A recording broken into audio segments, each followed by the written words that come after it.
Dr. Robert Lawrence Kuhn. Kuhn Was it? Kuhn from the Kuhn Foundation. Talk a little bit about international business today. Thank you for joining me. Pleasure.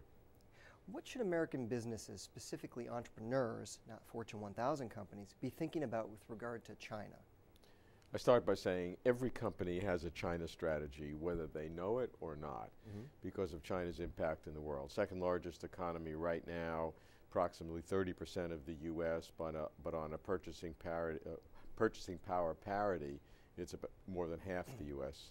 And within 20 years, China will be the largest economy in the world.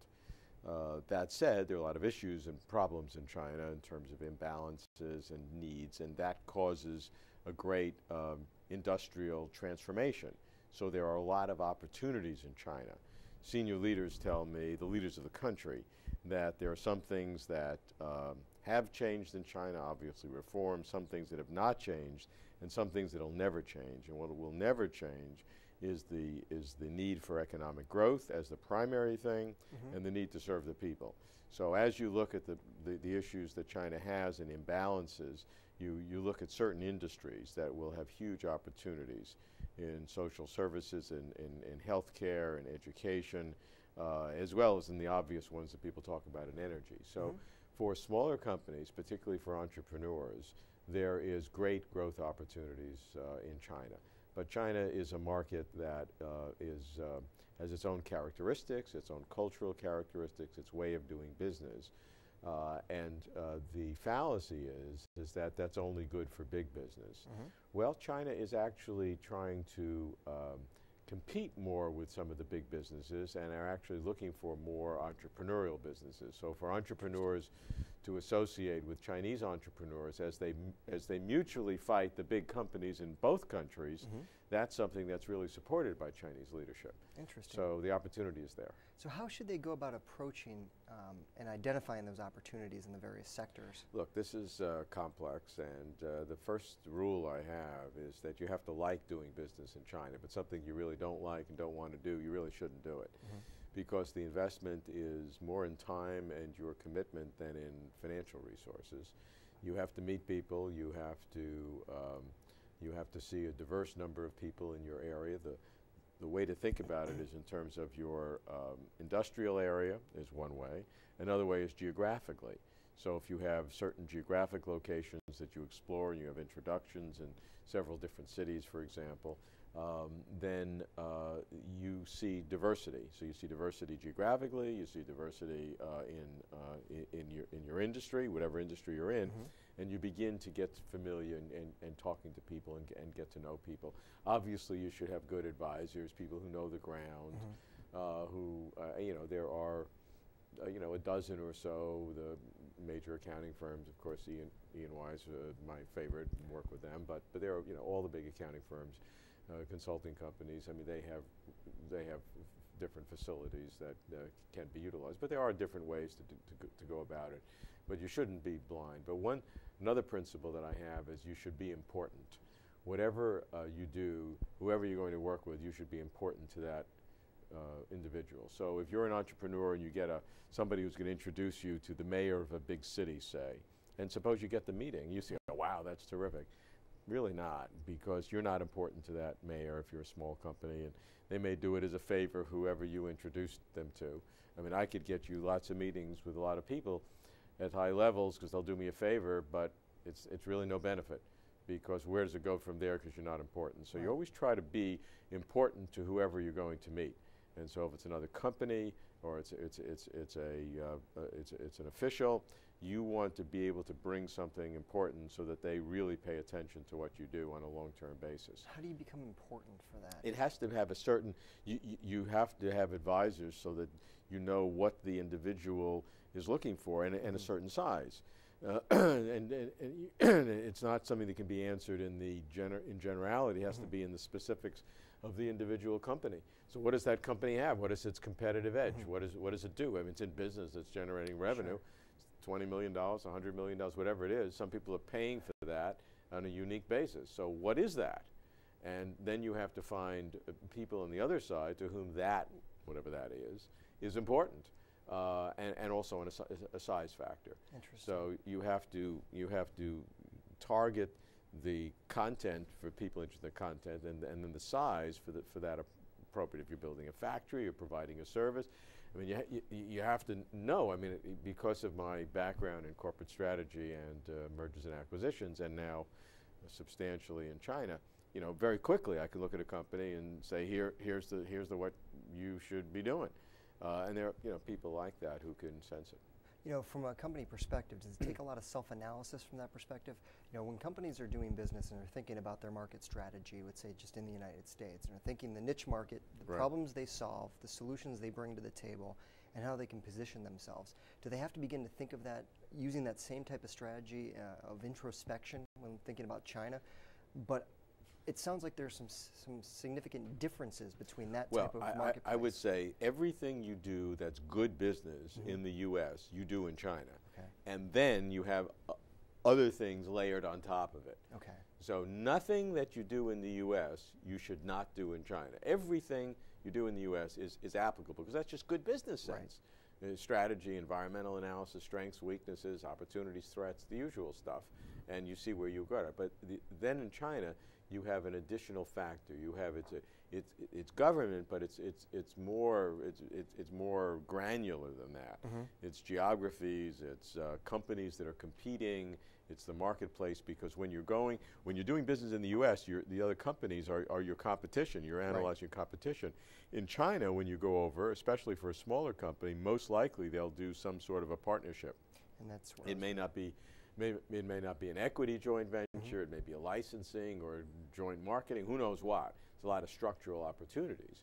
So, but with those structural opportunities, you're going to figure something out, and you're going to relate to other Chinese companies. And so that relationship is a different factor. It probably will not be the case that smaller companies are going to do something totally on their own. So in addition to the analysis they do, they're going to be partnering with someone. So that finding that right partner is obviously critical, and it's something that is their biggest decision. And there are a lot of good stories, and a lot of horror stories. And sometimes people make a decision to partner with one company and give them exclusive rights to all of China, 51, 49, whatever it happens to be. And it may turn out that that's the strategy, that their industry is a very regional industry, that decisions are made regionally. And if your partner is a company from Guangzhou or Shenzhen or Guangdong province, and you want to do business out in Shanghai, forget it, because then Shanghai people are not going to want to do business with a company that has a partner from Guangzhou. Interesting. So I mean, that may be the case. So you really have to be very sensitive before you make your decisions. So a lot of time spent on the front end, really analyzing it before you even make your strategy happen. Start that again. So there needs to be a lot of time on the front end thinking about your strategy with the provinces before you decide where you're going to head? Well, certainly a lot of front-end work is necessary in terms of meeting people, getting familiar with it, getting an understanding how it works. And I always advocate taking multiple paths before you even begin to think about making a decision. And so you should be looking at 3 or 4, at least, different approaches. And that could be different potential partners. It could be different geographies. I like to work in different geographies. And again, it has to be important. So if you work in a province, you're not going to be, unless your company is doing several $100 million or more, you're not going to be with the senior leaders of that province. So you may be on a municipal level, or even, depends on what the entrepreneur is.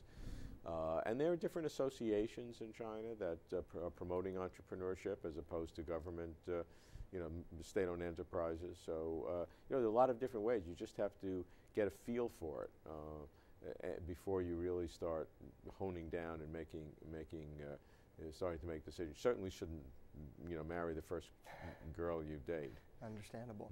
I've had the opportunity to talk to a couple public companies that have established large-scale plants in China, multi-billion-dollar operations.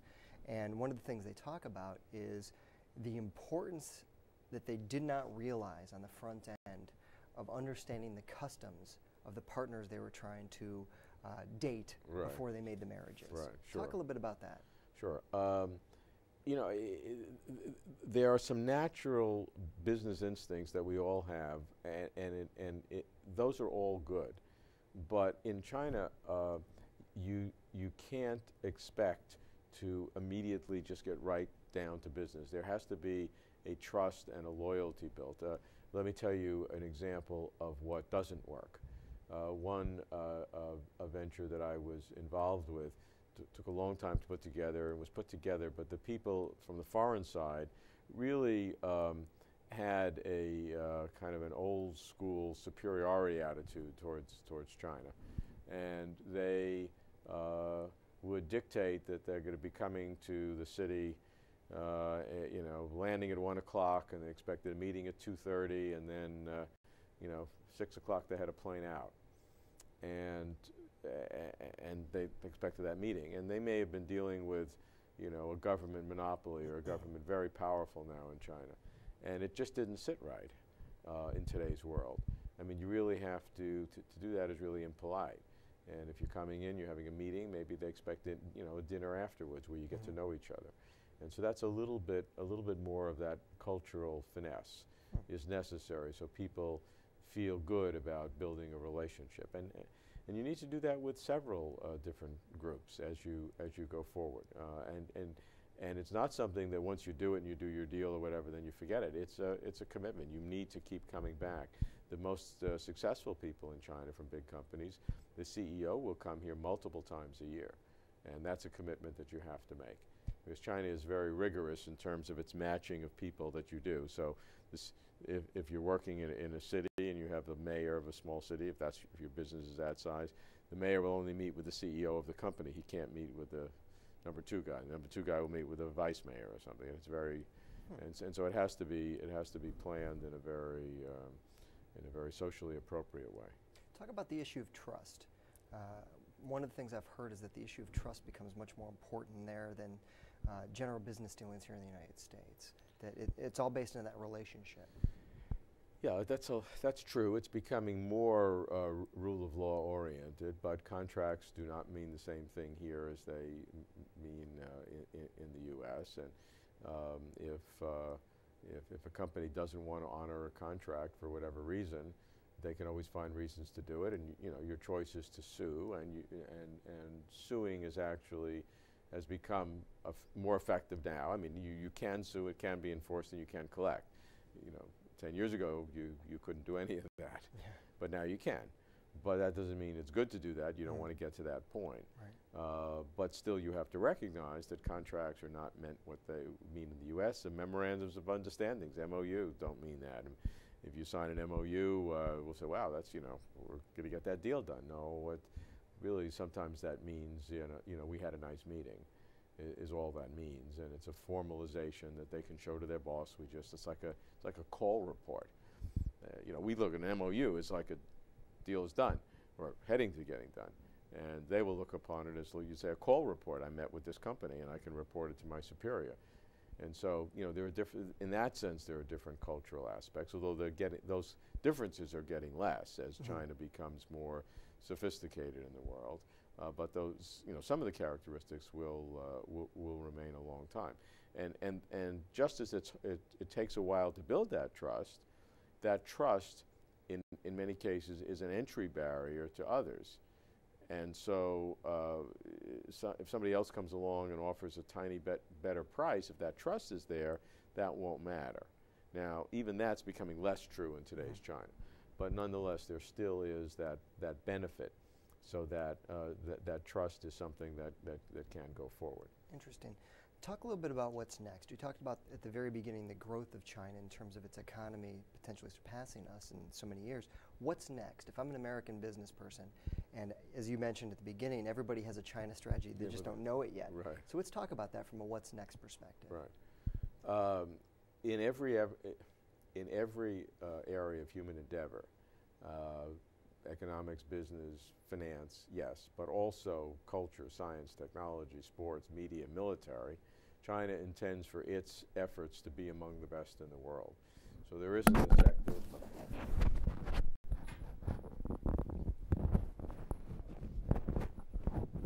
Yeah, that's pretty weak.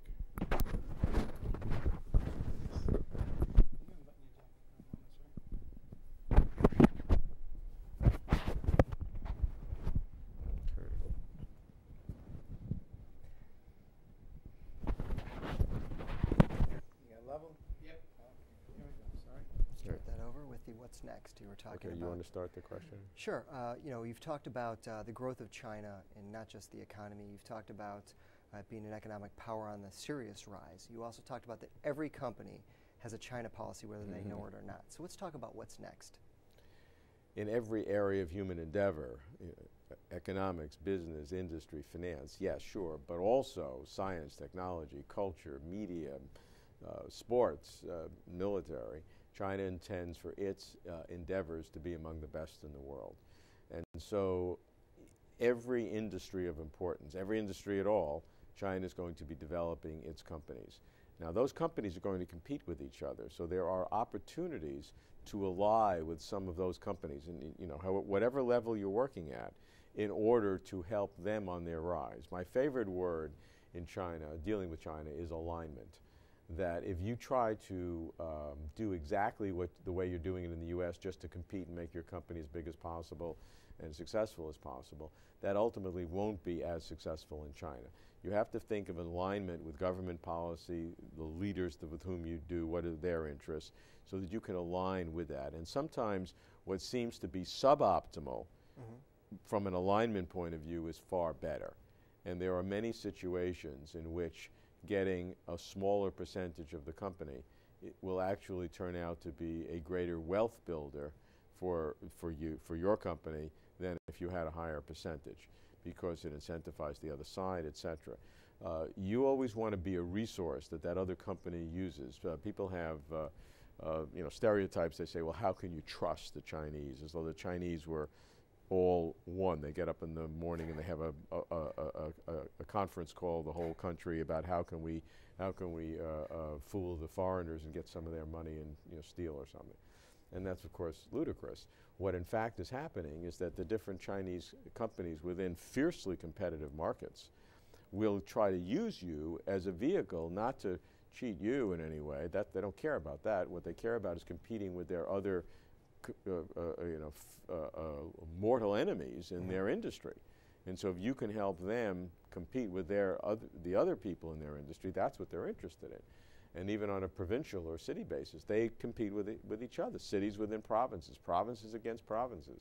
And so all of that is much fiercer in China than it is in the US. I mean, there's some competition between states, but nothing like there is in China. So the idea is that you want to be a resource in the right way to one of those goods, you know, main competitors, and they see you as a resource. And then you become valuable, maybe even more valuable than you would in the US.